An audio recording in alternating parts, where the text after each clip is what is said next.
Just to let you share the thing. We are live, but we have not yet begun. Do not live, say welcome. Uninteresting.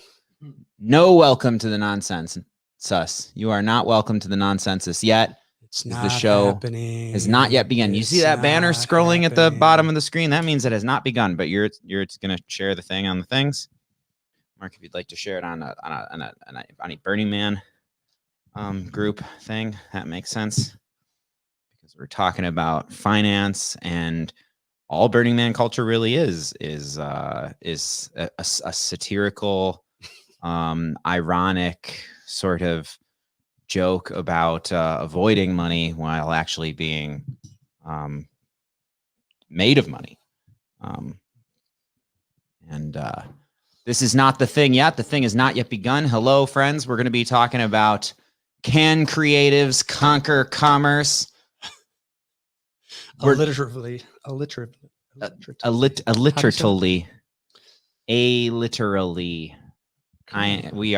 I am still currently somewhat financially illiterate, but I'm literizing every day. Got my identity stolen recently. This is not yet the show, but I'm gonna do that while they're doing the technicals. Yeah, that was a big old wake up call. Such a bummer. Avoid it. Do the thing where you got to do your thumbnail. Do the thing where in order to open your phone, you have to bleed on it. It gives you that option, and most people are like, I don't want to have to prick my finger every time I want to use my phone. But it's better. I wish, because they have that. It's a deep app. It's called Bleed on Me When You're Not Strong. You need 12-step authentication to open my phone now. But really, avoid identity theft at all costs. All right, you ready? Everybody begin. Put your goddamn phones down. Put your special. Well, you can't put your special hat on when you have the headphones. Oh, there you go. That's a special hat. Okay, I'm pressing record and saying, welcome to the Nonsensus. Welcome to reality. Yes, welcome to the Nonsensus. I am here with Mayor Bosington. Not really. Kevin Saboski. Boz. Yeah. I'm here with Mayor Kevin Saboski, who is not actually the mayor of any municipality. No. It's my Facebook name, but nobody calls me that. So okay. Don't call me that. I knew a cat who was the mayor, and I apologize because I get deeply offended when somebody calls me by some burner, like a handle. Burner as in like burner cell phone that you throw away, not burner as in like Burning Man participant. Like I thought, yeah, like because it's like the whole purpose of that is for me not to have my name on the internet. And Mark Zimmerman. Do you go by that name? Does that work for you? Wait, yeah. Oh, darn. That's right. We're gonna have to be doing Pass the Mics. And Mark Zimmerman, what is, wait, hold on. We're introduce the topic, and then we're talking about, can creatives conquer commerce? Because it's difficult for those who do creativity stuff to figure out how to make their thing that they do, that they're actually skilled in, make dollars and cents in this world. So we end up just having a boring old job and not really enjoying it, and doing the thing that we are actually skilled at and are most interested in for not enough. And you, Boz, wish to help with that, correct? Yeah, I do. I want to help with that. Mark, do you struggle with that? I do struggle with that sometimes. And really, one of my dreams too is kind of cracking that code for the sake of other creatives. I don't have like a real specific art that I work on myself, but I am very passionate about helping to grow the creative community and helping other artists to succeed. And it's just kind of increase the amount of cultural art and creativity and wonderful things that are available to the general public. That is a good goal. So I as well, I would say that I've been boarding different struggle buses with different levels of complications in their mechanics for the last while. I think since about age 19 is when I started doing performance things and whatnot. And there's kind of just always been this general tone of, kid, you're going somewhere someday. But then I look and I say, I'm not doing much right now in the terms of making this make sense for me. And now I'm like at square one. I'm debtless, I will brag. I'm absolutely debtless, but I just had my funds drained. Thankfully. And now I'm gonna get serious about creative commerce. That's good. I mean, I kind of come from the other direction, right? I mean, I was interested in making a lot of money since I was a kid.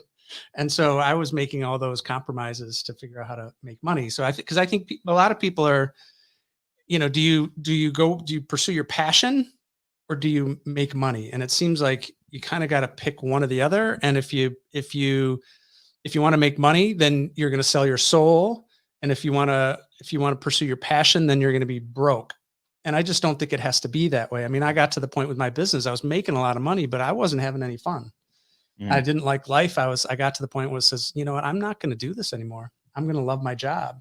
And so I did become adamant and take a stand that, I'm going to enjoy my work. I'm going to pursue a passion, and I'm going to make as much money that I can out of that. And so I switched, because I think most people, a lot of sort of the establishment, the American way is to figure out how to make a lot of money and then try to figure out how to suffer the least possible in that. And I just think that we have an opportunity, the way the world is changing, to like flip that and say, okay, what are the things that you love? Maybe you can't do the exact thing that you want and make, millions of dollars, but how can you find the stuff and pursue something that's very satisfying for you and not be broke and not be able to take care of things?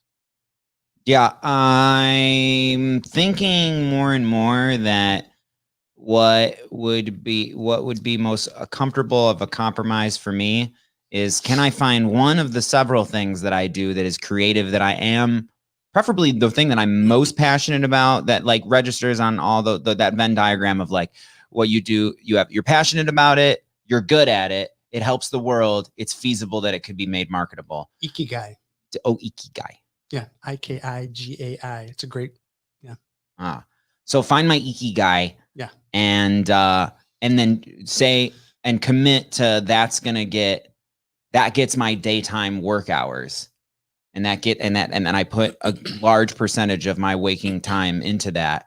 And then it might be beautiful for everything else that I do that is an art, that is a passion, that it could feasibly be find a way to make it so that there's a turnstile and that it makes money stuff happen. But there's just something so awesome about like not just freely giving away, but just like deciding when it's time to do a thing, as opposed to what you have to do when you're marketing something, which is like make it so that somebody can call upon it and you present it in a packaged way that makes sense. It seems to me that there is a difference that happens when you're creating for the sake of or with the sale in mind, versus if you're creating out of the messages in your soul or the things that are inside of you that you desire to create. And it's it seems to me that a lot of people want to be able to make money from their creativity, obviously. But in so making that an intention, you almost obfuscate some of your creativity in doing so. And so I think that's one of the struggles that, we're talking about here, in the ability to generate an income from your creativity without compromising your values, or without, kind of bastardizing your art. And there seems to be, from my observation, a strata in society, obviously, the people of different, wealth and class and whatnot. And creatives that come from a higher echelon of society often enjoy those benefits to see their creativity become more prominent more quickly, simply by the fact of the folks that they're around and the ability to broadcast that, fund it. And, obviously in the art world, there's a lot of, in the high end art world, there's a lot of funny business that goes on with money and artists and donations and whatnot. But, normal folks don't have access to that. And so, what is the what is the code to crack? What is the path to get there? And one of the things that I've observed with artists that I've seen become successful is they just hone their craft. They work on their craft, they work on their craft, and they work on it until it's so good that the demand is created. Yeah. To me, it's you bring up the point for me, which is really thinking in multiple horizons of time.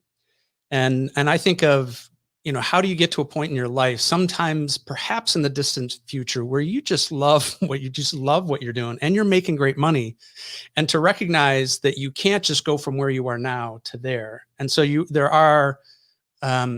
you can hold firm to that long-term vision while you're doing what you need to survive, to pay the bills right now. And those with different means, they have the capacity to invest in a way and to accelerate that. But I think the people that make it, are the ones that are uncompromising in their progression towards that long-term goal. And so when you talk about this, they're practicing their art, they're practicing their craft. And if you do that over and over again, you get, it almost, and I'm going to make a blanket statement, and all of them are always wrong. But, if you are the best in your field, you can make a lot of money at it. Yeah. No matter what you do, there's some way to monetize it. So if you are just the best at whatever, tiddlywinks, there's a way to monetize that. Gathering and fingerprinting different frogs of the world. Yeah. Precisely. There's a market for that. Absolutely. If I'm the best I'm interested. at it. I've got something set aside to figure that out. I think I've seen you doing that. Fingerprinting frogs? Yeah, was that? Nah, that was me smoking Boot 15. Ah, very good. Oh, so I wanted to say to that I found I found through failure of the perceived failure, like just not being satisfied with what it seemed like doing my most authentic to what I want, my art, music, like my most genuine mode of output isn't very understandable to many, and the things about it is that it's inconsistent, chaotic. I get really excited about that, and it ends up being confusing for an audience to follow. Now there are a select few who are like, oh yeah, I'm down, I'm into it. And I understand this thing of you want your 1,000 diehard fans as opposed to this thing of just wanting to 10,000 casual observers. Yeah, just fame and I no longer wish for that. Good. Like I really don't wish to ambush a large group of people and then see which one of them's are into it. Like I'm much more about, I'm going to do this thing in this hidden corner of the world or the internet, and those who are into that will find me or will be there. Or maybe I'm engaging in a masturbatorial act of like just a soliloquy with myself. That's and I feel strongly about maintaining something about that with my like adult art, not like pornography, but like my like not. So I have a children's more family oriented thing, and I feel like that right out of the gate, there's something that's not a compromise for me, but is a code switching that is like, okay, so Fractal the Magical Turtle shouldn't probably switch into demon voice and then start talking about anal sex or whatever. So it's like there's already a rule there, and rules make me feel inauthentic. Once I think that I'm going to find that through I think events and more wholesome family stuff that is like just pretty much model the model of Mr. Rogers' Neighborhood, Fred Rogers, and then that be like my career, that and throwing events, which is an enterprise of getting people together. Okay, here's the thing that I tend to hit every mark except the thing I meant to say.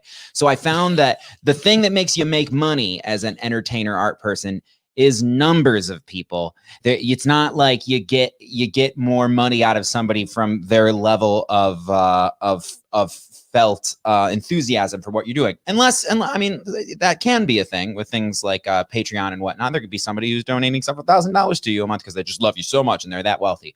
But really, I found that it's like, oh, I'm playing this numbers game. This thing really means a lot to me, and I'm trying to do a thing where it's understandable, relatable, enjoyable to the most people, and that just felt so fucking not cool, not sincere. And it's just, this soul drain, and it's killing the art, and it's making me feel I don't want to fucking do this anymore. I just want to be a person, Yeah. I'm going to interrupt you. I'm going to be a Donald Trump. Yeah. I mean, so I work with business owners, and, I got classic education in business. And so there's this understanding about how to start a business. And what you do is you find pain in the marketplace, and then you figure out how to be the thing that addresses the pain in the marketplace. I think that's a fucked up notion, because what I think that really works best, and if you pay attention to what people are successful, what they did was figure out what they love to do, who they really want to take care of, what concern matters the most to them, and what craft can they employ to do that. In other words, start from, internally, your heart and soul, what pulls you, and then figure out how to make that fit. Because you're either going to say, here's the market, and how do I sort of like change myself to fit that? Or you're going to say, this is me, authentic, pure. Now, how do I figure out how to make the market fit? Either way, there is this part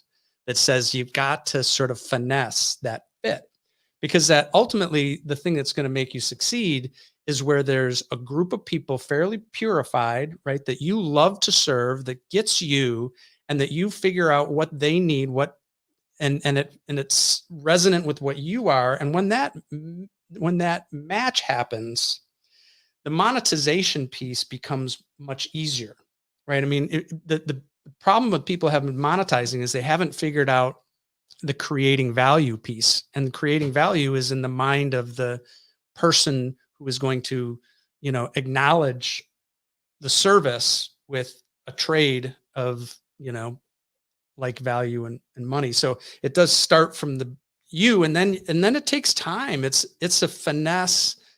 You and I talked for 2 hours with a group of people around, trying to sort of thread the needle in terms of what are you passionate about, that you love to do, that there are people out there that care enough about it that would be passionate about what you have to offer there. And so I just think it starts from that and then goes the other way. Yeah, I too have a business background and education, and just a strong proclivity for creativity, but especially underground creativity. And I kind of cracked this code in my mind a few years ago, because I've worked in sales, and I know exactly what you're talking about. You find the point of pain, you offer a solution to that pain, you change that pain into pleasure. And one of the points of pain that so many people experience is that of disconnection, of not being able to connect authentically with other people. And one of the things that I've experienced specifically from you, Zachary, from your creativity and your art, is you foster that connection in a real and genuine way. And the value to that is insurmountable. It's massive. And so I think, one of the challenges is finding the right platform, finding the way to communicate this message, finding a way to demonstrate that connection, that pain into pleasure. And in so doing, like you were saying, the dollars will come naturally. Yeah. I mean, if there's perceived value. And I mean, to me, there's this question though, that we have to address in this conversation, to me, when you talk about creatives in commerce, and that is the way that we all think about money. And I hear a lot of people say you manifest money, and if you're like don't like money, if you have an issue with money, you're not going to manifest money, right? All that kind of stuff. And I do think that there are philosophical beliefs, there's an orientation around money that creatives have that I think in some respects makes it hard for them to get it. Does that resonate for you at all? If it's about, I mean, for me, it's the seeing it as the quantity over intimacy and sincerity. And I by putting on events, like I started this Nonsense Night, regularly occurring event, my real reason was because I wanted a place where I made sense, like where my art fit. Yeah. And Beautiful. Yeah. but then I found that game is about getting people to make the decision to give $5, $10, $15 to be able to have access to this building where this thing is happening, and to make that seem attractive or mysterious to them. And that part was and still isn't super interesting to me.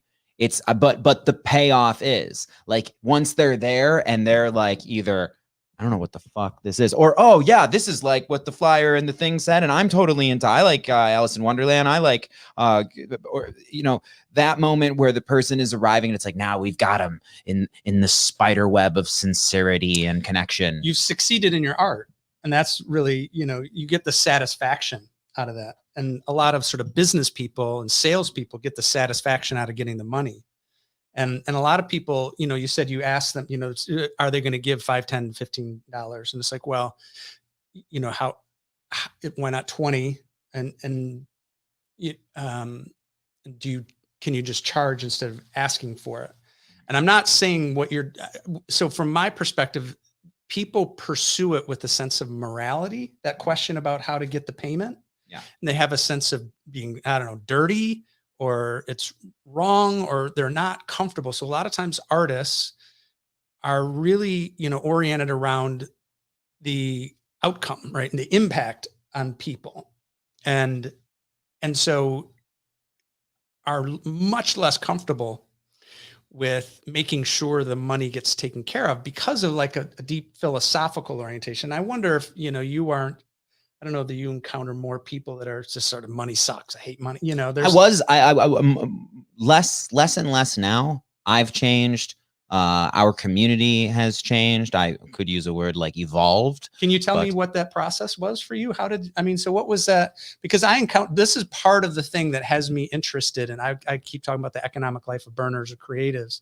And I think this is one of the things that I see. There is just this interpretation of money that creates a barrier for getting it. And you've gone through it. You've pierced that barrier to some degree. What was your process? Well, I can say some stuff that comes from this side of the psycho-spiritual, socio-political spectrum, or this side. A new thing that has happened to me. This is the less sparkly, magical, lovely thing, which is that I have come to have a more of an appreciation for societal structures as being the container in which there is accountability is fostered, where we are not able to freely lean into the elements of ourselves that will fuck each other over, and shit just will be so fucking unfair. And there's things that are very unfair about society, but what's really unfair is what used to be the currency, which was, I'm bigger than you and I'll fucking kill you. Yeah. That used to be, that was it, and now it's, I did some stuff to have some of these, and now I have these. I'll give you some of these for that. And the thing that still makes it hard to feel part of a community in society and with economics, I think, is the nepotization that you see somebody roll up in a Lamborghini who sometimes you just assume it's like that one's dad just handed him the world, Yeah. How seemingly weighted things are to favor those who come from means, rather than those who don't. And I think it having that as the standard in society kind of creates a lopsided tapestry or a lopsided picture of what our society is and could be. And like, something that I touched on earlier about the high-end art world, there's this really fascinating practice that happens within the high-end art world where it's a large money laundering cycle where wealthy donors will pay their friend $30,000 for a piece of artwork, which, may or may not be worth $30,000. Oh yeah. Their other buddy, who is an appraiser, will say, "Oh, this piece is worth $1 million or $2 million," and then that donor that bought that piece initially will donate it to a museum, thus taking a $2 million tax write-off that they paid $30,000 for, which went to their friend, the artist. And so, if you don't have access to that system, you don't have access to the high-end art world. And I think the vast majority of artists out there don't have access to the high-end art world, but could very easily compete on skill or ability to create artwork. Yeah. And so, yeah, we start with a weighted system. Yeah. And I mean, I don't have any notion that any of that stuff is not true, but to me, it doesn't stand in the way of creatives making money. And so when we go down this path, to me, and having this conversation, it's like, yeah, right, and then just we don't finish the conversation. Well, what are we going to do to get our share? That was the holdup that I had for years, and now like the positive thing that I observed, that I'm gamifying it in a really emotionally registering way, where because there was a time where it was just like, okay, I want to specifically keep my heart, what's the word? Oriented in such a way where the only thing that I care about and the only thing that gets me waking up and doing stuff is the experiences that I'm generating for others and myself, and the connection in that. But you know, in all video games, there's little metrics that are being taken of how much you're accumulating and whatnot. And then there's some things that I don't think that anybody should just be able to fucking walk up and do. And now back there's the thing that exists in a lot of us, that is the jealousy and resentment for those who are just born into a situation where it's like, all right, I'm going to travel the world. And now I might put in fucking 15 years, like really grinding to be able to travel to a country or 4, you know, and so that, but the resentment is going away, and it's great that there's a barrier of entry to be able to do big stuff in the world. Because if everybody was doing big stuff in the world, there'd be a lot of big, stupid shit being done in the world. And I know that there is. I know that that's true. But yeah, so it's like the task ahead of me to try to find a way to monetize and market my art stuff. It seems monumental to me, and I feel like it kind of should be, because it's that important, and the result, if I am able to succeed, will be so profound. I think I can do great stuff with wealth and team and momentum. Yeah. And I mean, so it's like, I think that there's something that needs to be done to sort of make it not dirty. I mean, the reality is that there are a small percentage of the population that has money in an ill-gotten, immoral way, in my view. But it's a small percentage, and it's a small percentage of the wealthy people as well. Most of the people that have millions of dollars got it by starting a business. That ultimately you can't succeed in business unless you start with a gift. And I've been working with entrepreneurs for 14 years, 15 years now, startups. And I can tell you, the people that go into it from the perspective, I want to make a lot of money, I won't see them 6 months from then. I won't see them. They're gone. The people that crush it are the ones that say there's something wrong in the world. I see it. I can do something about it, and I need to do it. And yeah, I want to make some money out of that. I want to make, and so those are the people, you know, it's how do you get sort of this dirty sort of, just because 0.1% of the population is freaking evil, the way that they're manipulating, and the system is designed for them. It doesn't mean that it doesn't mean that we are going to be evil, right, you know, to make money. It's like, no, to me, it's like the people that really succeed in my customers are the ones that have big hearts, authentic, are really trying to make a difference in the world and take big care of people. And the thing is if you do that really well, then people are like, how do I get more of you? You know, but it starts with that, because people really don't like somebody says, hey, I need a lot of money. How am I going to get? Nobody likes that so much. It's harder to succeed. It's getting harder and harder. I think the trend is going more towards authentic, purpose-led businesses, meaningful existence, you know, serving customers. But the billionaires are constantly at work trying to continue to change the rules to serve them.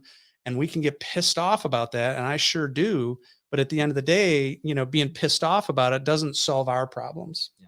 And it's like, let's move on from that. And I do think that there's other underlying sort of moral traps that people have for money and making it dirty, and that it's wrong. that I think, somehow we've got to like get over that, because I think it's preventing people from, because money is a mechanism to take care of your concerns. It's an ability to transact in the marketplace. Transference of energy. It's a transference of energy. So you're accumulating energy. It's a recognition of relative value of the actions that you make. It would suck without money, because, if you go to shows and people bring you chickens, that's tough. Because Zach demands potatoes, not chickens. I'm sorry. I apologize. I've thought about having pet chickens because I really do love, I was about to say bird pussy, fresh eggs, right from, And you're going to, my friend had chickens, and there was this one called Fancy Pants. there you go. And they had the fanciest legs with these just beautiful golden feathers coming up. And there was weird interactions between the chickens. And then there was this rooster who was being a total cock to Fancy Pants. And my friend killed him in the night. Oh my God. Because he just heard a ruckus happening. And the rooster is cocking around with Fancy Pants, and he's just in a rage, and I guess the neighbor saw him ragefully kill a chicken, not it's dinner time, but fucking, and the neighbor just seeing these. Funny story. Anyway, I think the thing with the resentment of money stuff and the feeling dirty about it, it's connected to one's relationship with society at large, which, it's kind of like we're born into a trap. And then other times it's like we have this beautiful flume ride. There's all of this stuff set up here, and all I need to do now is get on the ride and do, and when you don't have to. I appreciate the things I appreciate about it more and more, and I learn more and more about its dark underbelly. But yeah, with money busking, that's something that I really get to see my psychology about money and art in real time when I do a performance art thing and I've got a hat laid out ahead of me. How much did we, Zach, do you remember how much we saw that guy bring in San Francisco on the pier? It was probably hundreds of dollars for a few minute performance. And he was going the angle of really guilting people into but making it was really funny. He was really, really confrontational about fucking give me your goddamn money.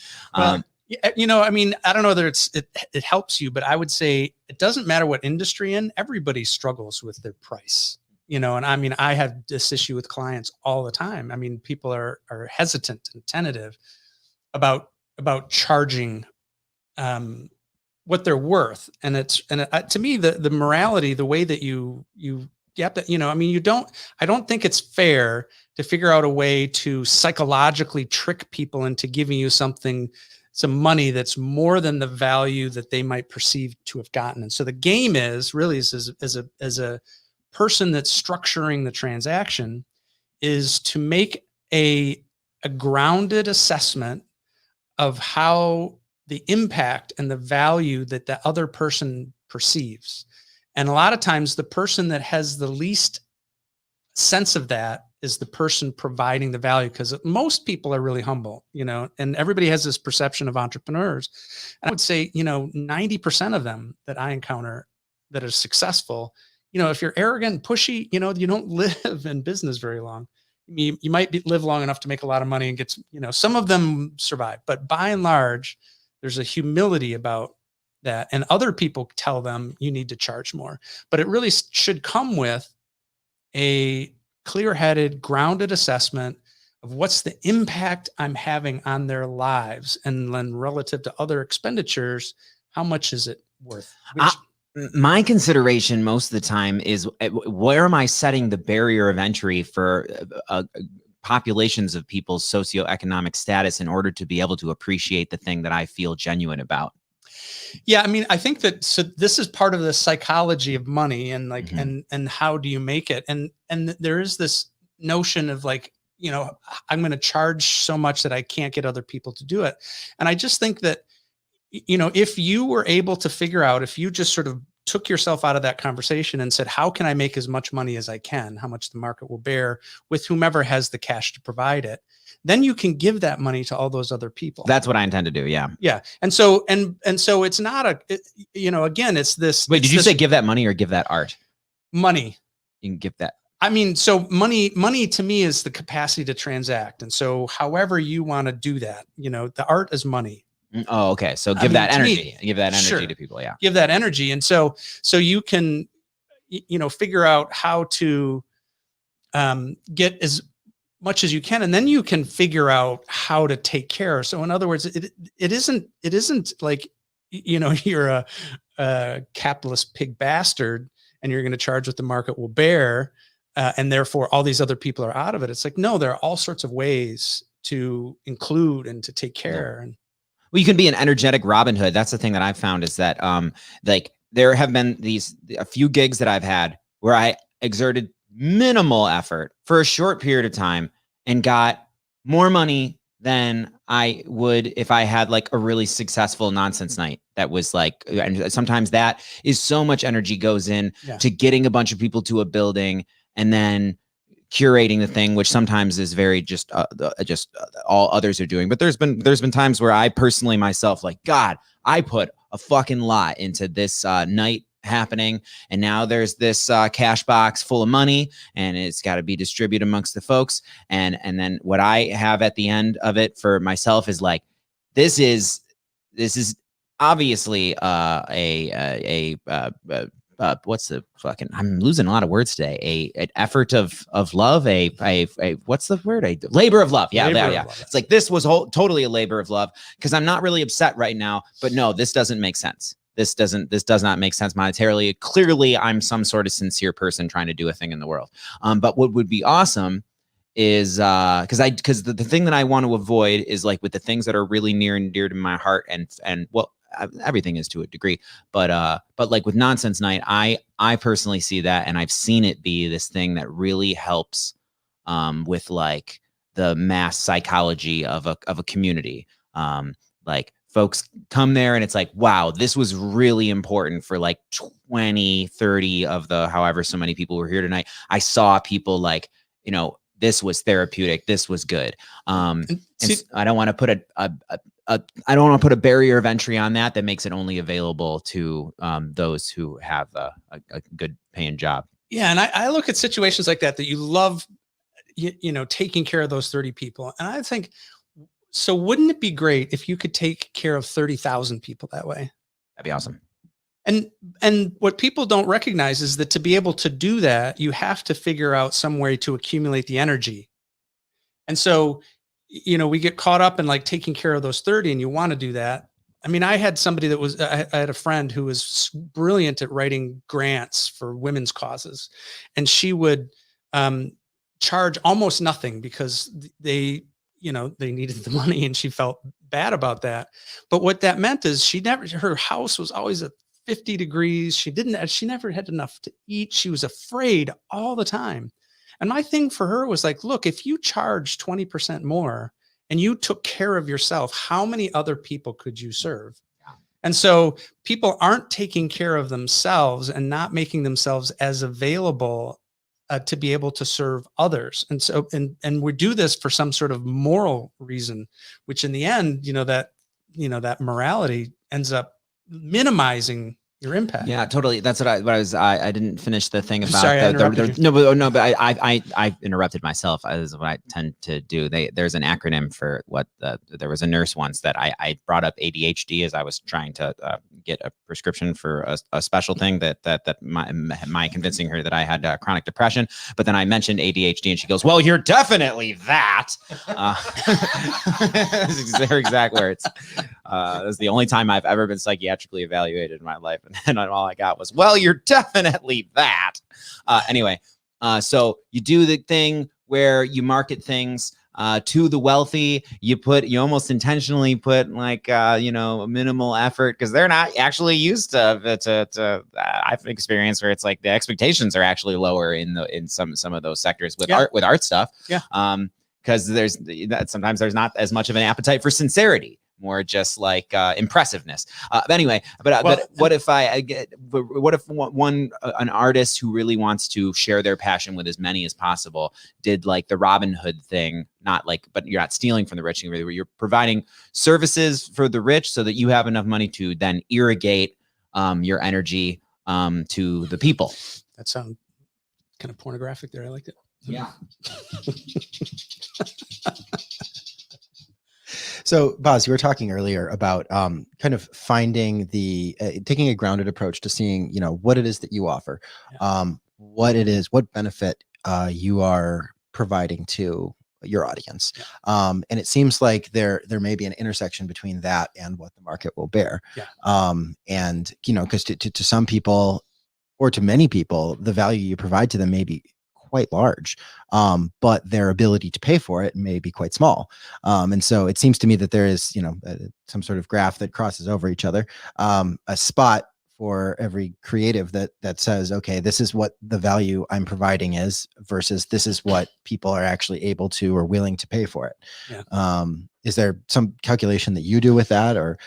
I think that it's challenging. Pricing is always challenging. I think that there's three ways to price. There's cost based. And so you say, this is how much it costs me, and I'm going to add a certain percentage. There's market based, which says, how does everybody else price?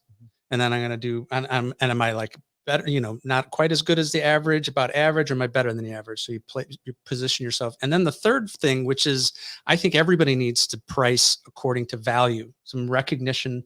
And, it's kind of it's not necessarily exactly what you were asking, but I just want to get this point in there. One of the things that the challenges that I see with a lot of people is wherever you are economically, you just have the feeling everybody else is the same. And so typically, if you don't have a lot of money, then money is very precious to you.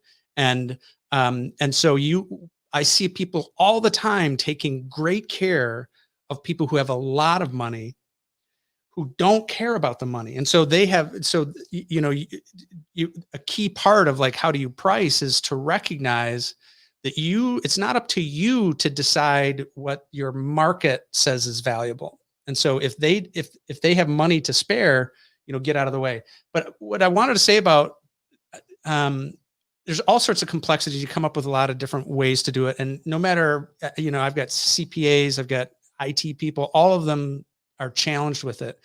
I think that to be able to even get to the point where you can have some sort of mechanistic or design conversation about pricing, you kind of got to get out of the sort of emotional reaction to it and sort of the deep humility of it. And so to me, if creatives could like revisit sort of their perspective around money, then I think, how do you figure out the price can very well take care of itself.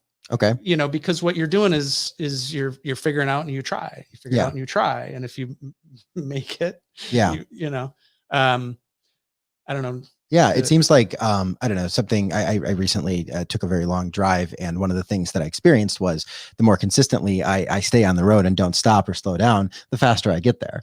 And I think the same could be said for this kind of scenario where someone who is creative is trying to monetize their art, that consistently putting art out there, consistently trying different things, is that's essentially another mile down before you reach your destination, where you've hit the sweet spot of what your art will sell for, what it's worth to people, so on and so forth. I do want to talk about that process, because I think that there's a lot of mystery around it. I think that, and this is why having a long-term perspective is important, because it can take you 20 years and, and so I hear people say this all the time, that they stopped, or they see other people and they spent their whole lives and they never got it or whatever. And to me, it almost doesn't matter whether I'm going to achieve it. It makes the journey better, to be seeking something that's rich, that's, I say wealthy for me, let's call it wealthy.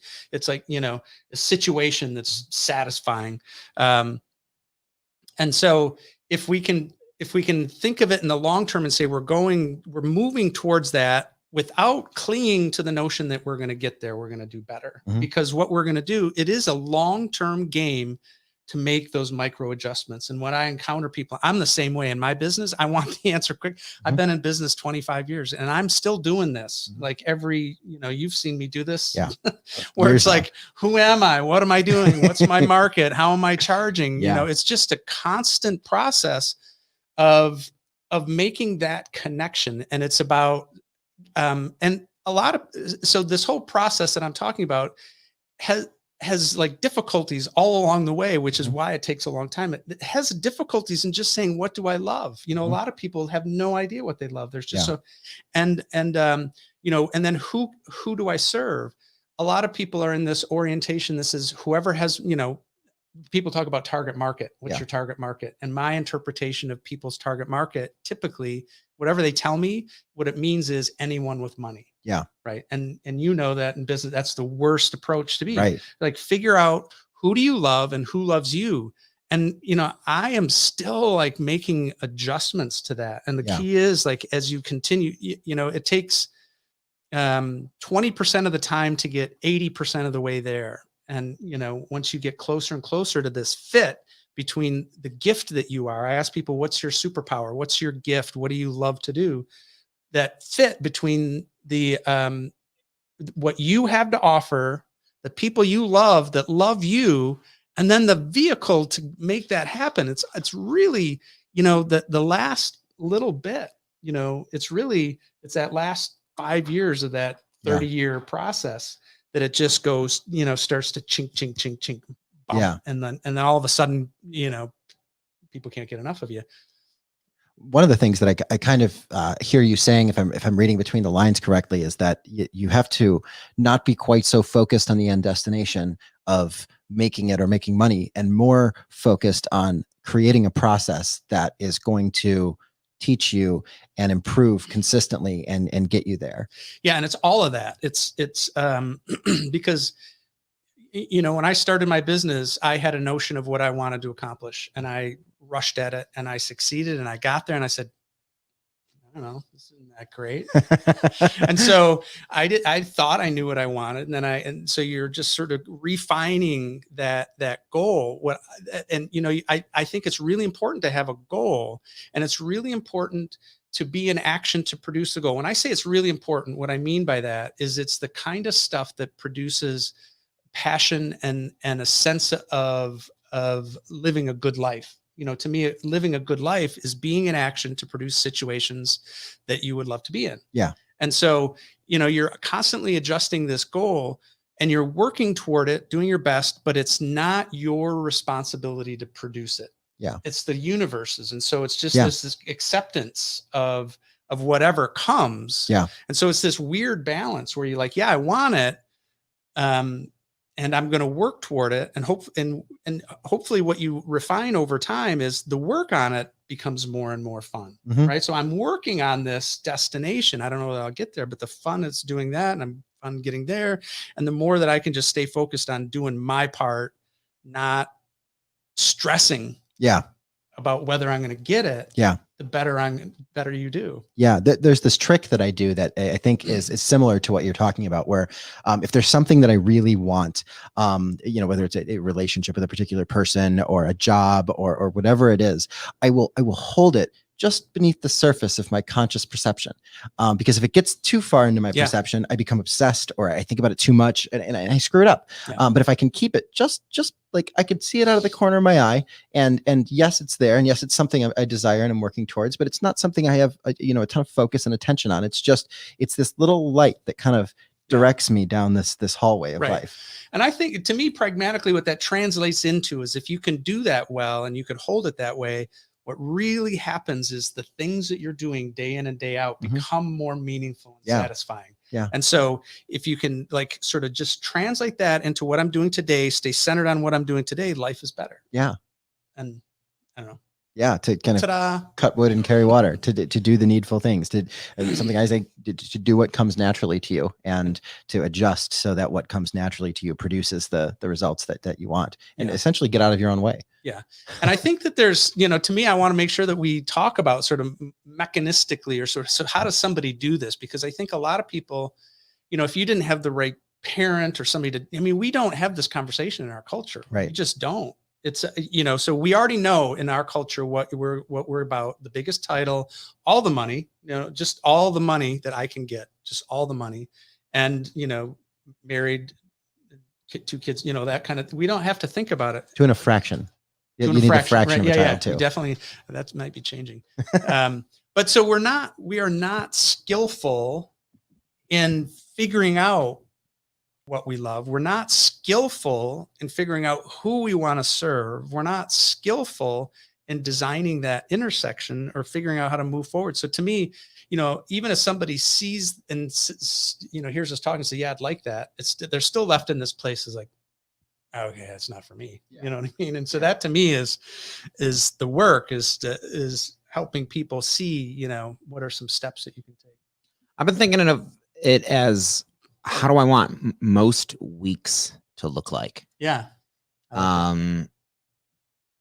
And with pandemia and the era of gatherings being an uncertainty, are there going to be those this winter indoor? Because we live in a place called Michigan and it gets difficult to be outdoor. Are we just everybody going to buy those heater things that you stand under? You got to huddle under those. Maybe there just won't be in-person gatherings this winter, or maybe there will.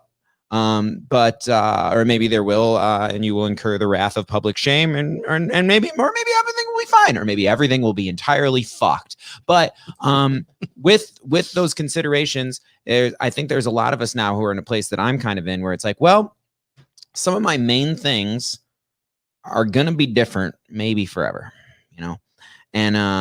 and some of us got the thing where society took care of us at least a little bit, enough for us to have some monies whilst not working, and had some time to think about it, and had some time to get to this beautiful place of bored and feeling lazy. Yeah. Where it's like, all right, I now feel really intensely about that. Yeah, I need to be doing something. It's not just because I need to make money. It's because that makes me engaged, and that I need it. I need to have a vibrant life of doing stuff. Or I personally feel that way. And so what am I going to do now? And I know I want it to be very different from what I've done, because what I've done has rendered me financially, economically, monetarily, always in a place of almost constant worry, with sometimes moments of, well, the cards are up, maybe I'll do something, maybe I'll take a trip, maybe I'll fucking go on a expensive bender, and where I would like to get is to where most of my weeks I'm hitting all the spots of like the expressions that I need to have. I love doing these podcasts because I'm really just like talking with my friends. I feel like I'm learning. I feel like there's moments where I'm being mentored. I feel like there's moments where I'm kind of mentoring. I feel like there's just a lot happening that's really good. And maybe if this could be turned into something that is monetized to any degree, that would be neat. The way I look at it right now is just like, I'll do this and then I'll just like make it available for people. Like, I'm just busking on the internet. I haven't even done the thing where I have my busking link. But at Patreon, or even just like having a Venmo there, it's just like, yeah, if you appreciate this, then that would be cool. Twitch has a lot of great ways of doing that, and going to Twitch now. But anyway, I don't want this to become something where I feel like this needs to be universally understandable.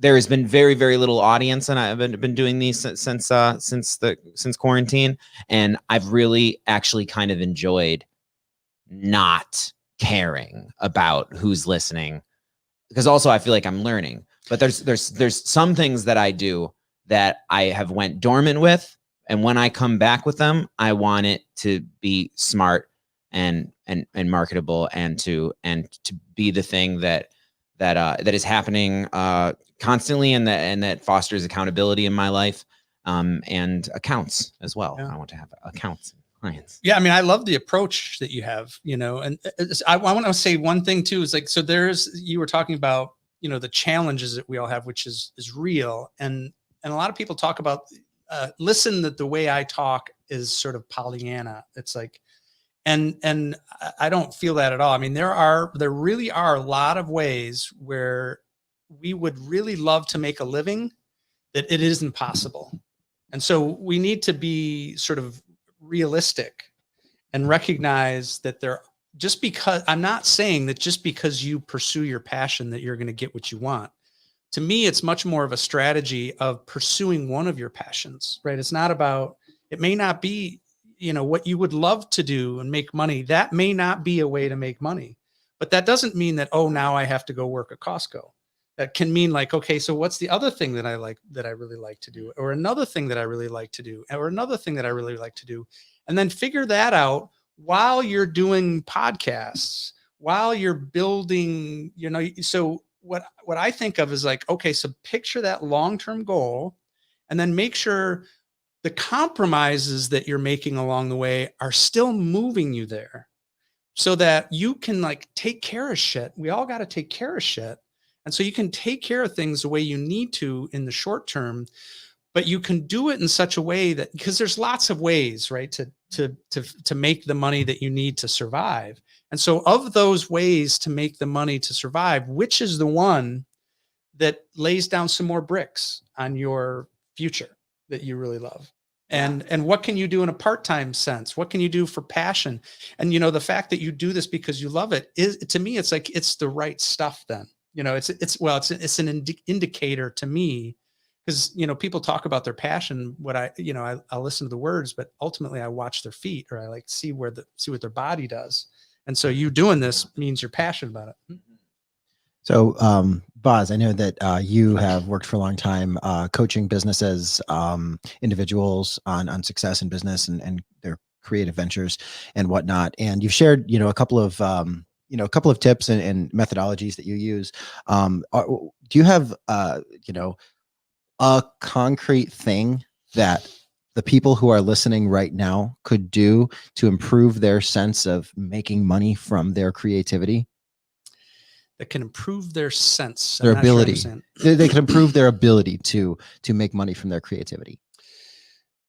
So I think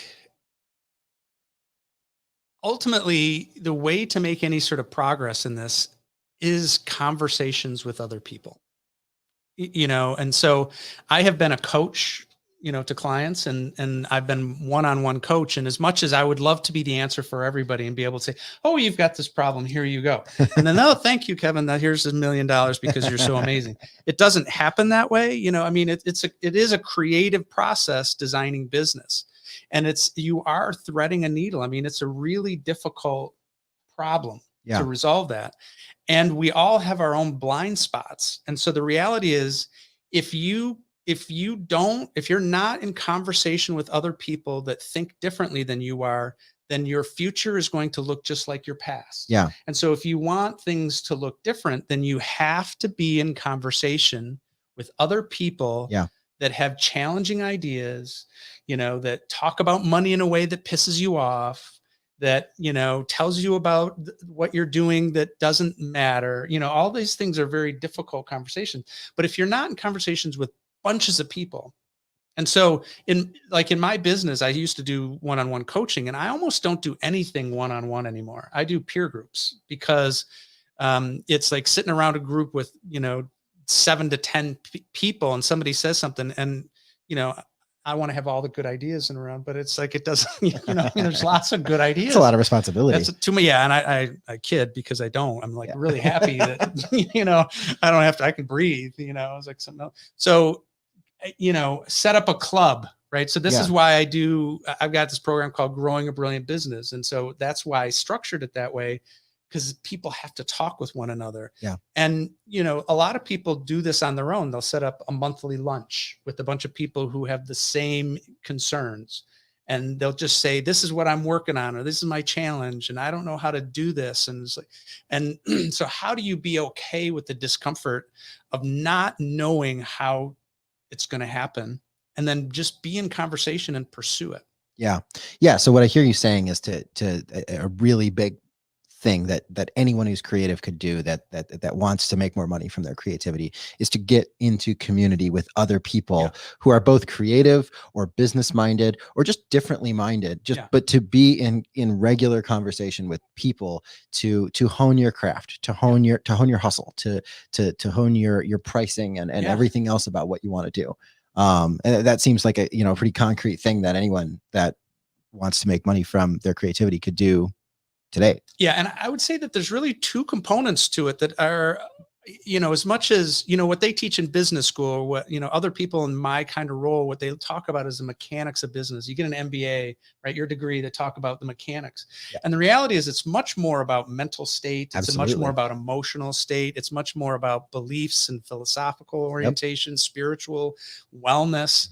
And so, those people want to have, and so this, I have this thing called self-mastery and mood management, where it's like, how do you deal with all of that stuff? Because I work with entrepreneurs all the way, all the time for years. And so will they be a table around and everybody's talking about their, what accountant to get, what's that's the offer. And I'm paying attention. It's like, dude, you are in such a horrible mood. So what's going on with you? And then they'll fess up. And like, people don't talk about that stuff. They don't talk about the fact that they're afraid, that they feel vulnerable, that they feel like what they're doing, isn't valuable, that they don't know how to price it. All of those psychological, emotional, mood kinds of stuff is far more important to the success of business than understanding the mechanics of business. So you talk to your friends about, what does my offer look like? How should I charge it? But also, I feel like shit doing this. How do you know, because somebody isn't going to, or somebody has a trick. How do we get charged up about it? How do we get into the right mental, spiritual, internal alignment so that we are by our nature, we click with those things around us that we want to click with. I talk about mood with people, and everybody has mood management tips. I'll be talking about it. People don't talk about it in general. And then I'll bring it up and I'll say, you do this. One of the things I do if I'm going somewhere and I'm not feeling it, physiologically, there's this weird thing that happens if you shift your body, right? If I'm feeling like I lack confidence, this is what your body does. You're sort of hunched over. I was just doing that. Yeah. And the funny thing is that if you change your body, it informs your mind. And so if I stand confidently, my brain goes like, oh crap, I'm confident. And then all of a sudden you become confident. What I'll do is like, I will smile. If I have to go somewhere and I'm not feeling it, I'll smile. I'll just force myself and I'll smile. And it hurts. Sometimes it hurts to smile. It's like, I don't want to, but it changes your mood. So that's a tip that somebody has. And then somebody will go like, wow, I never tried that. And then, so there's like millions of these little tips. I've been paying so much more attention to my internal world lately. Nice. The way that I feel, the way that certain situations with people make me feel, and just it actually came out of a very productive therapy session where I'm like, hey, I really need to listen to my feelings and my heart more, and I've just really been doing that since, and it's been really positive, really good results of it. It's really shocking how much information our feelings have for us, and how much they can act as a rudder and a guide for us. I had an old friend. I was telling them I had a difficult decision to make, and she said, "So what does the universe tell you?" And I said, "The universe doesn't talk to me." And it's like, and it's very funny now in retrospect, because the universe was screaming at me all these things, and I was just ignoring it, and I had all these emotional reactions to it. It's like, I'm going to do my thing. And the universe was screaming at me. And so it is like, pay attention to, because your body is good at like figuring out some of this. Hey, dude, the universe, but it lies to you too. And so you need friends. Right. Everywhere, everything that you see, everything that happens to you, everything is a clue. There's something like that. I can do with that right now, where I vulnerability Olympics about. I have complexes about my passions, and so I'm at this. I'm doing mostly sober most of October. So I'm clearer than I've been in years. And I've been in these, and I've been noticing as I've been really engaged every day, haven't been doing the most fun or awesome shit. And it's actually spending a lot of time being like, I'm solving this identity theft thing over at this computer. I'm driving. God, I want to go in those woods. But not really feeling that way, but just like, because I've been engaged and I've had like real problems. Usually I'm racked with imaginary problems. I've been like racked with real problems but working towards fixing them as opposed to basking in their problematicness. Nice. And I've noticed like, wow, this is not super high gushing dopamine serotonin, but this is like a baseline good. I want to be this across months. But it really shows me with this clarity that I have and like this, all right, I'm going to launch into these. I have a big time complex about these things. I mean, all of them, doing music, everything except just actually interacting with children, with my friend Fractal the Magical Turtle, like that. I don't have a complex about, because it's just so real time, authentic connection. But putting any kind of media out there, I have a complex about all of those things, because I have what I perceive as just years of failure, because like there's like the language in my heart is it never caught on. You tried your best, Zach, and it didn't work. Because I have no things to show for it. I have only what should be considered the most important stuff in the world, was like, connection and experiences but it didn't by a monetary metric, I didn't succeed. And by the numbers game of like statistics and what, I've just had so many experiences of feeling so like, oh, this is great. This is really important. This is so coming from the real me. And then I put it on the internet and just absolute crickets. And so I think I tell myself I don't care anymore, or that's not what I want. Yeah. But there is a thing in me also that is like, fuck, I just won't. I think everybody suffers from that. I mean, I suffer from that. I mean, so Mark was working with me on internet trying to sell this program. Yep. And so from January to June, I was building courses online. And then from June, we started Facebook ads, and I didn't get a sale until September 8th, crickets, And so, and if you look at my career over the last 15 years, and most people who are in business, what they do, if you think about this as a science experiment, it's a much more healthy way to encounter it. Gamify everything. Because what you've encountered is a whole lot of stuff that won't work. The reality is that's valuable. You have developed your intuition. You've learned an incredible amount, and if you look at it and say you've failed, it's really hard to continue. If you look at I failed at a game that I'm no longer playing.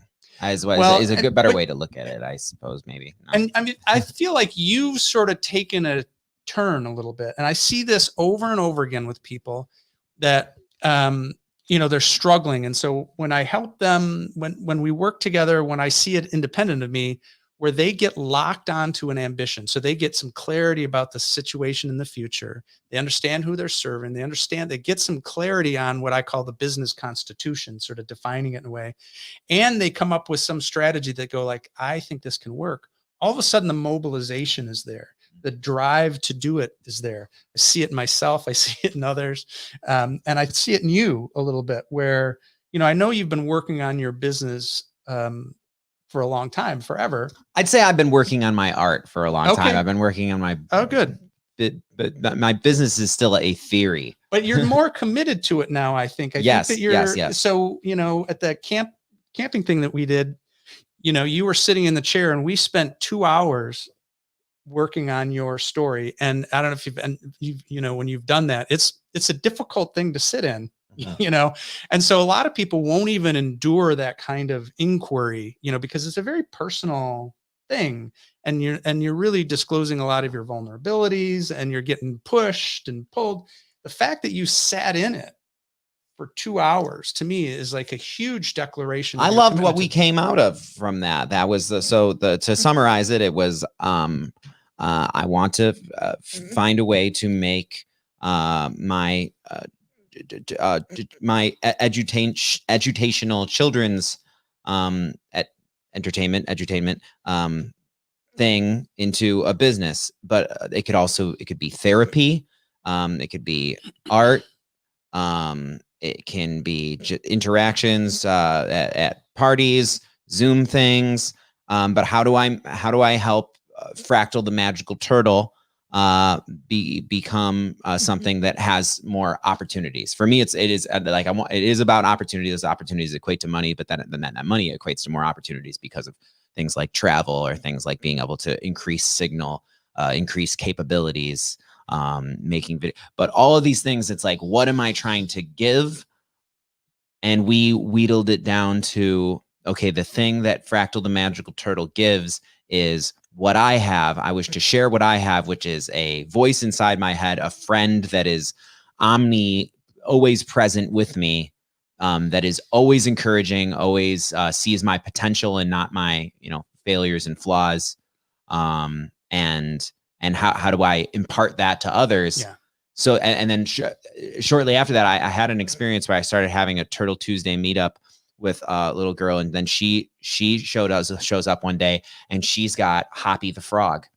Wow. And it's awesome. Like, that's it. Yeah, see, that's the thing that showed up for me. You kept lighting up more, and we'd take you into a place where it's like, well, yeah, but then, and I watch people's bodies. They talk about what they're doing, and then, well, but there's this other thing, and they're like, and so you start, and I'm just paying attention to that, and I said, well, let's talk about that. And why couldn't you make money doing that? And what is that? Because I think, you said that you've not worked on your business, you've worked on the art, and you've failed, and yet, you're well known and well loved. I was being an Eeyore there for a moment. I was leaning into it. So you're well known and well loved. And I think that from what I know is most people that are entrepreneurs are authentic and have some measure of charisma, and people want to help them. The truth is, we don't know what we want. We don't know the situation we want to produce. We don't know the people that we want to help. We don't know how we want to help them. We just have this generalized feeling of desire. And so what that means then is, like, when we talk to people what we're doing, we just give them this mush that they can't conspire with me to help me produce that situation. So I think you've got so many people that love you that if you figure out, and so I think what we did is we came up with get more clarity on what would be the purpose of your business. What we didn't come up with is clarity on is, like, what does the delivery mechanism look like? Yeah. And so, these things all take time, but now you're communicating this to everybody out there. Well, there was one thing. There was the first piece of merch that already exists, which is the Magical Turtle Medicine badge. Oh. It's a pin. But it's like, well, okay, this is just a pin. But then when I present it as, like, whenever I see this symbol, to me, it's like, it's not a logo. It's like a sigil. It's like, it immediately, I feel the drums and the encouragement of, like, I'm a magical turtle. I can do magical stuff. We're in a magical world with other magical turtles. We're doing the thing. We're going to do the thing. And to have that, to see it as you can purchase that and have that with you. And then kind of have that reminder, have that thing that reminds you of the voice inside your head that always sees your potential and is always encouraging you. Then it's like, now this thing is magical. And now I'm excited about putting it out there. I don't have the thing of, like, yeah, you can buy it, or, and I really like you a lot. And you performed at Nonsense Night that one time. Here, you can have that, have 4, which is what I tend to do. I've had a bunch of merch before, and I never would get it. Oh, I would maybe break even. I end up giving most of it away. And now I have some things, and I haven't been thinking about it for the last little bit, but now I feel excited about it again. Right. Yeah. That's what happens. We lose it. We forget it. And then when you reconnect it to it. But what I want to get back to, like, so you're sort of more resolved to do the work, right? So, the whole business thing. And so, like, you're going to work with me in the Growing Your Brilliant Business. I am, like, signed up, and you're like, you're a willing. That's what I need is the day by day accountability. What happened? What happened to me to make you willing to commit to something like that? Well, one of the things recently is I fell off a one wheel and cracked my fucking skull, and something got knocked loose, because since then I've just been so clear. But I'd say the thing. Would you suggest that for others? Blunt force trauma to the head to be able to realize your dreams. Perhaps it's a small price to pay. It's a small noggin. I would say the thing that has changed in me is that I I think that it's acknowledging that I'm afraid of exactly what I'm walking into, Okay. which is I want to create a week. I want most weeks to have a lot of accountability. Zach, what about the thing that we're doing in the world? And about business too, which you probably don't want to talk about. Oh yeah, that too. So you're like, accountability to work on the facet of your career that is like the most painful. So there's something that happens. We all go through like these processes where the pain is too great compared to the cost of it. And so I just a lot of people. And so everybody's got these steps that they go through where it becomes like more clear, the pain that I'm paying, and it becomes more tolerable, or something happens where it's like, a year ago, if we'd have had that conversation, you'd have been like, yeah, nah, I'm doing the thing. Go. Yeah, I got a thing this week. I'm curious, does that resonate for you? Because I think you've sort of made some big changes in your life in terms of career, where you're like, where you've started to have a different orientation and be more authentic and like pursue something with a kind of abandon. Can you connect it to like an event or an insight or anything that like happened? Because we go through life like, yeah, I should do that. I should do that. I should do that. I should do that. And then things conspire to all of a sudden go like, I'm going to do it. Yeah, absolutely. I mean, there was, I guess it was a gradual building of pressure in my life of, I'm not doing the things that I want to do. I'm not doing the things that I'm passionate about. I'm working to build somebody else's dream, and I'm not even having that much of a good time doing it.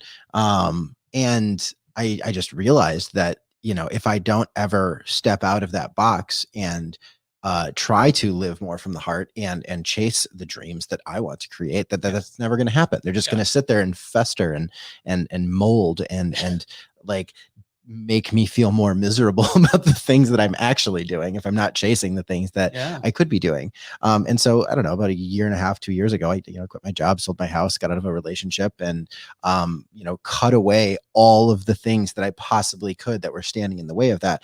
And I haven't taken huge steps in creating the thing that I want to create, but I'm moving towards it now. And, I've retained, some of the work that I do in the cannabis industry. I've retained some of that to be able to maintain some income, and been able to throw myself into the creative community to be able to branch out and find where I fit into that to help it prosper and grow. So I had a teacher that, it's not that hard to teach people, but what's difficult is to get them into the place. And you talked about getting people in a wrist lock and push them up against the wall to get them to, and so, because the thing is like, so if you could talk to the nonsense man 5 years ago and tell him some stuff that would get him to this point quicker, do you have any sense of what that would be? And same with you. Is there anything that you could have told yourself before? Is that, what could you have done to get yourself to the point where you would act more quickly? I mean, it's almost like fuck around and find out happened perfectly, because what I now have, I mean, it's really, and I've seen there's so many creative artist folks who had this exact experience. Like, if there wasn't for the hard lockdown few months, I don't even remember how long it was, but there was a period of time where like hospitals are overrun. This isn't a matter of, it's been politicized since then. And there's like, but there was a time where it was like, everybody stay the fuck home. There isn't anything going on except hospitals and grocery stores and a few other things. And I was working at the Pillow Terry Industrial Complex's pillow factory thing. But there was a period of time where I was doing absolutely nothing, and it was, and I had a months of events planned that all became non-existent, with a headline and it was just like 3 days it said, and like, all that ain't happening. Stay the fuck home and look at yourself. look at your past and really think about things. Examine yourself, judge yourself. And you see like all the energetic tendrils of like, when's the next nonsense night coming up? It's not. When's we doing that? Well, we do. What am I doing? I guess I just analyze myself and my past, and I look at what my past was like always feeding the emotional addiction of validation. A lot of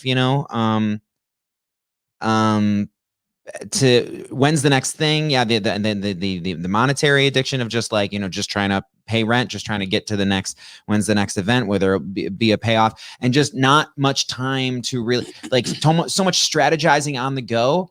And that's the way my brain works, is I have a million fucking things that inspire the hell out of me all the time while driving here. It's like, oh man, what if we did that? That'd be amazing. Oh God, what is that? And I have to like start writing a song, and then it's like, and then by the time I get here, it's like, what were we supposed to talk about? Yeah, we're making money doing things. It's like, and I've just been in that chaotic tumble so much in the last 10 years. And I find what I really do crave now is like continuity. Can I interrupt you for a second and say, so I was asking you, what would you tell? What would I tell him? I would tell him like, I would have to find a way to qualify him. If I could get him to fucking sit down, yeah, I would be like, I'd be like, hey man, you notice how it's like there's only these bursts of happiness, and there's nothing that seems to stick to the bones, particularly like in the relationship money department. Like there's things that's cool that's happened to you every so often while you're living the way that you're doing, but there's nothing that's sticking or that you're even clasping, and you know why that is? It's because you're being a fucking chaos monster. And I was like, I know you think it's super lame to like, get with the program, and Zachary, I know that you're afraid of what would happen if and you, I love you, Zach. if you entered higher orders of your nonsense. But I'm telling but now I look back and it's like it happened. It happened perfectly. Right. I would have been like, I got a thing to do. I would have been like, wait till this new thing that I'm about to do. It's gonna be fucking great. I have a theory, but I want to hear what you're. Yeah. And for me personally, much less words to my response is simply just slow down and trust yourself, Mark. I really felt for so many years like I was in a rush, like I could never catch up, like I was never doing enough, like I was never making enough money. And I very rarely took the time to sit down and listen to myself, because I wanted to make sure I wasn't letting anyone down, that I wasn't letting myself down, that I wasn't shirking obligations. And it's really only been this quarantine and this last year, which has seemed like the world has collectively come down from a very intense psychedelic experience, to realize that we're standing in the middle of the street and there's cars whizzing all around us.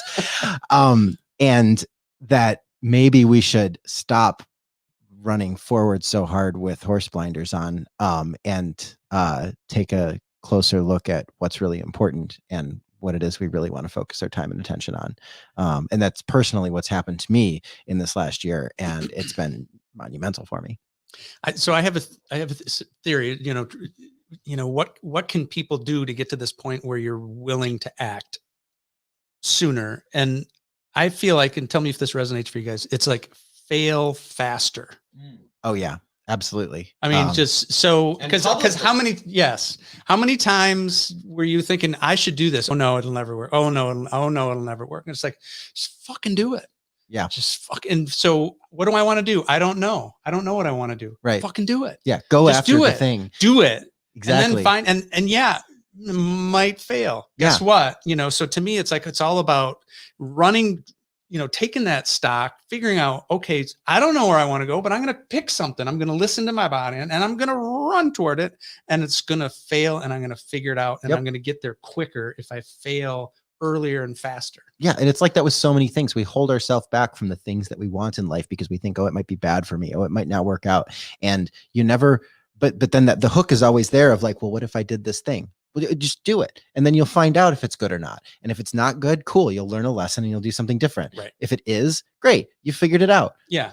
And if it's right, you will have had fun failing at it. You will have had some fun in there. You will have learned something. Yeah, absolutely. And you will have learned, gosh, I thought I was going to love that. I didn't love that, but I love this other thing. Who knew? Yeah. Falling with style.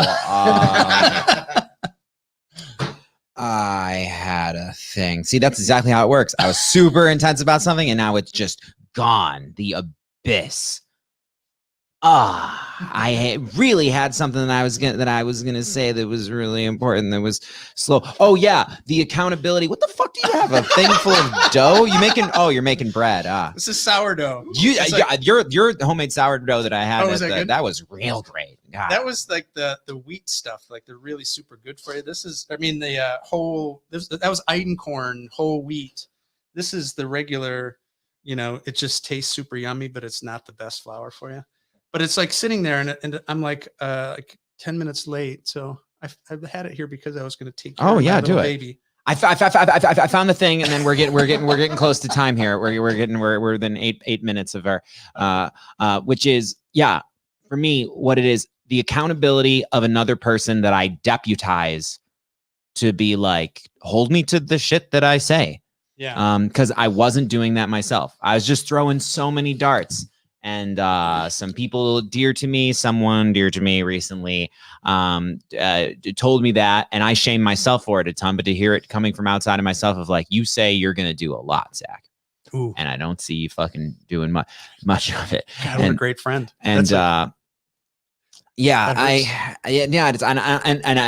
what I give myself the most shit from. And then other times I'll have what I can't tell if whether I'm being self-loving or coddling to myself, which is, but Zach, you do a lot, but you say you're going to do a way more. And so what I need to do I have to slow down the RPMs of my like neurological situation, slow the fuck down and be like, okay, this thing feels good enough to like, I don't know if it's how across time, if it will become boring, but you know what? I've had so much of just like the craving constant spikes of excitement and chaos that maybe I could use a period of my life where maybe things get comfortably boring even, but there's that consistent doing of something that is on the same path. I've just, my trajectory has been fucking infinite octopus tentacles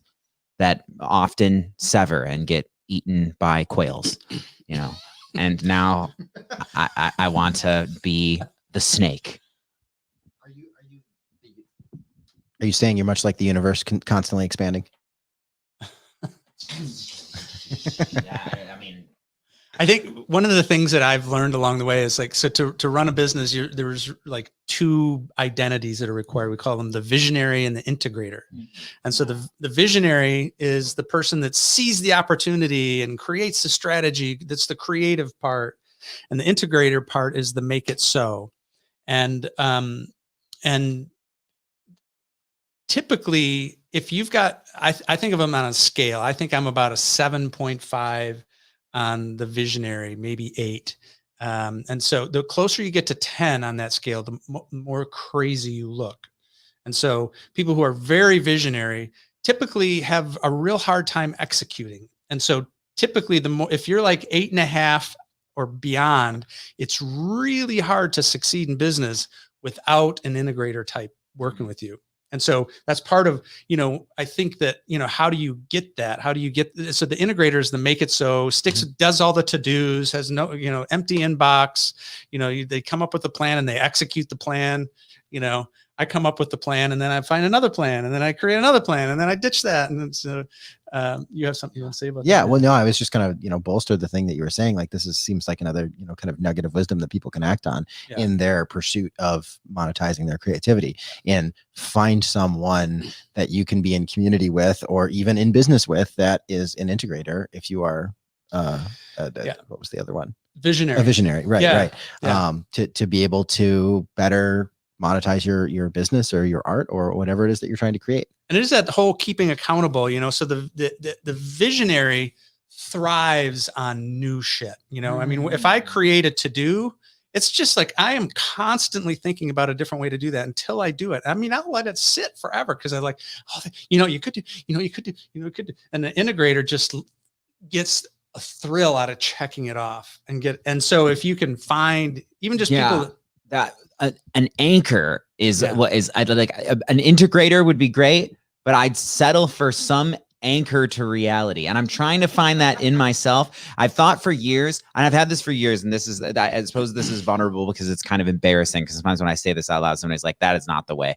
I've thought that it would come in the form of a girlfriend. I've never had a relationship that was several months. I think it was only 2. So that's always been a very fleeting thing. And I thought that's something that takes a lot of your attention, right? Being like in love or loving somebody, or at least, having them around. That's anchoring into a reality. Zach, remember what you said yesterday? Like that would do it. I've thought of that, but that would put a lot of responsibility onto someone. But I've been thinking, what I've been playing with lately is, can I have that anchor to reality exist within me? And what I've been thinking lately is like, maybe not so many psychedelic apocalypses, like maybe let some things settle and root themselves into this objective realm. I think one of the most important things is if you're a visionary, most of the world says this is how you get things done, and what they're doing is speaking to integrators. They're not speaking to visionaries. And the things that work for integrators types, people that just get the stuff done, doesn't work very well for integrators. And so, if you can find that partner, that's great. But a lot of people will tell you what you need is a schedule. You need to be more disciplined. You need to do. And what I have found is, as a visionary, the thing that will keep you on track is dialing into being a better visionary. And so that's, I think, the kind of work that we were doing. So a more understandable visionary. No. So you're a visionary, and you are an 8.5 to a 9.5 visionary. And so what that means is, you've got so many ideas. I have a friend that's like that. And I asked him, what's your plan? And he tells me the sea of possibilities. And I said, a sea of possibilities is not a plan. And he literally can't understand what I'm talking about. Yeah. That was me 5 years ago, which is why when you say, what would you say to Zachary, in 2016, even, I think I wouldn't have even got it. I think I would have been like, you just don't understand, man. You just wait what's about to happen. I'm going to do the thing. So the thing to do as a visionary, you need to pick, you need to get crisp on it. You need to specify. So all this work that you're sort of resolving to do now is about being a better visionary. So a great visionary doesn't say, oh my God, we could do so many things. We could do that, or we could do that, or we could do that, or we could do that, or we could do that. Because everybody goes like, I gotta go. What they want to know is like, what's the thing we're going to do? Exactly like it. That you just a visceral of like what my experience is. Then it's like, I'm going to give you that. Let's just. And so if you can, being a better visionary means dial it in, create a crisp picture that everybody can see. And so for me, when I get off the rails, when I get lost, when I like all my to-dos look meaningless, what I do is I go on a walk. I get centered. I have like a centering practice, thinking about the future. What am I trying to do with the future? Who do I want to connect to? How do I want to serve them? What do I need to do in the long term, short term? And then the reality is, like, visionaries that are passionate about a crisp vision that's in the future, they get shit done. And you've got to like look at this for yourself. When you were clear about what you wanted to do, I bet you're a cyclone of activity, just doing shit all over the place, right? Because and I don't know if I would call it getting shit done, but doing shit. But when you dial in like this is what I want, this is how it's gonna go, and then you don't have problems getting the to-dos done. You just get them done because you're so passionate about that. Yeah, it's best if I'm kind of forced is the thing. And that's it, like, if there's consequences if I don't, it really is like, that's because if when I make the to-do list, it's always it's a real struggle to make it not massive. And then when I dial it in, there's like, I want to edit it and stuff, but there is like I think I just need to have what every child needs, which is the experience of I tried my best and it worked.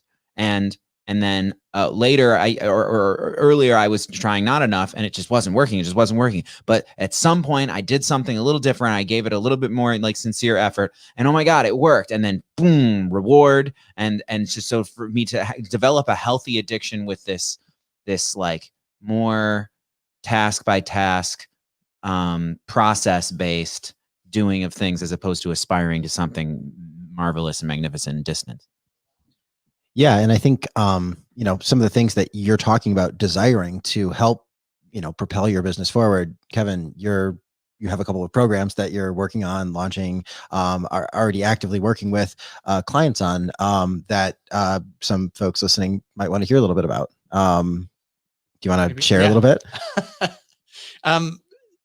So, I mean, I think we've been talking about the kind of the structure of it. So what I wanted, you know, I do think it's about having conversation with people. And so with the program that I've put together, it is every other week for an hour and a half, a Zoom call every other, and where we're in conversation, and between those times have access to course, because you can get together and talk with a bunch of people and not have any direction where you're going. So I've got, you know, an online course and workbooks to like work through and answer these questions. And then when we get together, we check each other's questions. And so we move it through. And so, yeah, I mean, it's something that, you know, it's been my experience with the coronavirus is like, what am I going to do? Because my clients, you know, disappeared. Anyway.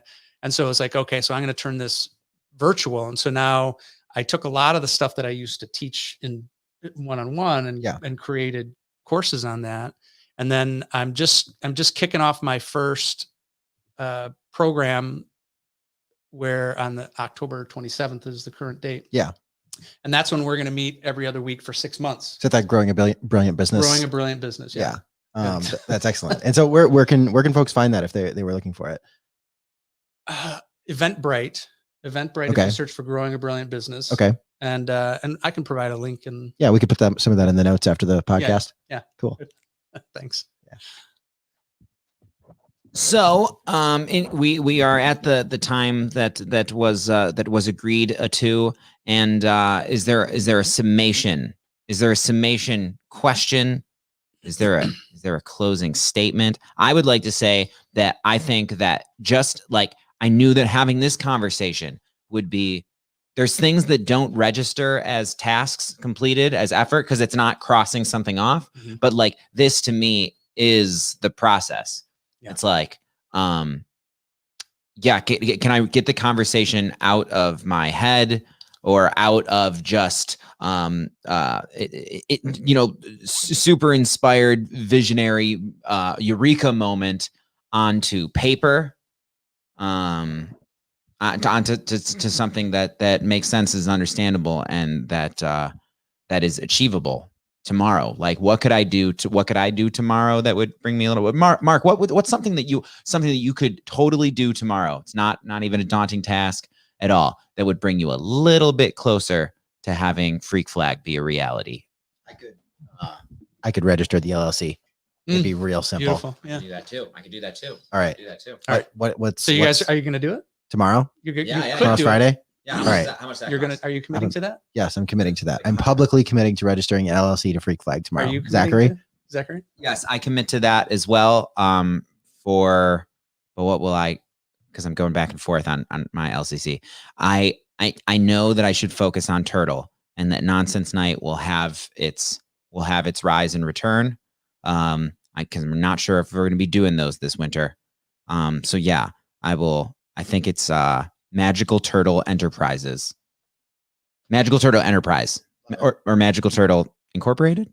Magical Turtle. Just Magical Turtle. How did you feel about that commitment that he just made? Is that I want a little. I am little no. I've been meaning. I've I've been meaning for this for so long, and yes, to see that LCC. Well, but I guess it's because I wasn't sure of the name. Because I wasn't sure of the name. That's The Magical Turtle LCC will exist by the end of tomorrow, or at least be in process. Yes. You will file. You will File for it. We will you'll file for that. Yes. Good. I mean, this is part of what I get into, like, if fail faster, right? It's like, I don't know. I mean, I just so many things that I do in my business. I don't know. It's like, and you won't until you did it. Yeah. So you make another LLC in 2 months, but you will. Anyway, that's awesome, you guys. I appreciate that. Yeah. And then we will begin. We will both be in this coaching program, and I'm super excited because that regular conversation of like, oh, I'm gonna have to translate my inspiration into effort and language next Thursday, Yeah. That You've got a customer. does something for me for sure. That, I mean, that has been one of the things that has been very powerful for people, is just having that deadline every other week. You know, you're going to be talking to people. And so you're anticipating. So two things, like anticipating that conversation beforehand. So you're doing work. And then to know that you've got to, you know, say something or participate is, and will keep you on a rhythm. That's, you know, that's what you're looking for in terms of getting that accountability. So there's a big thing of putting skin in the game, putting a poodle in the bout. You know, that's a thing. Is that is like, because it costs a little bit of money for me. A small amount of money right now is significant, because I just had a thing happen. So to purchase that LCC, it's like, yeah, all right, I got to turn that into a thing that's happening. Yeah, and I'm so ready. I'm so ready to adopt some responsibility. I want this. I want to level up into a new epoch, a new evolution of the magical turtle. Yeah. Awesome. All right. Thank you, Boz. Thank you, Mark. My pleasure. Yeah. Thank you, everybody. Thank you guys. Yeah. And happy reality. Remember, you're dreaming. I love you all.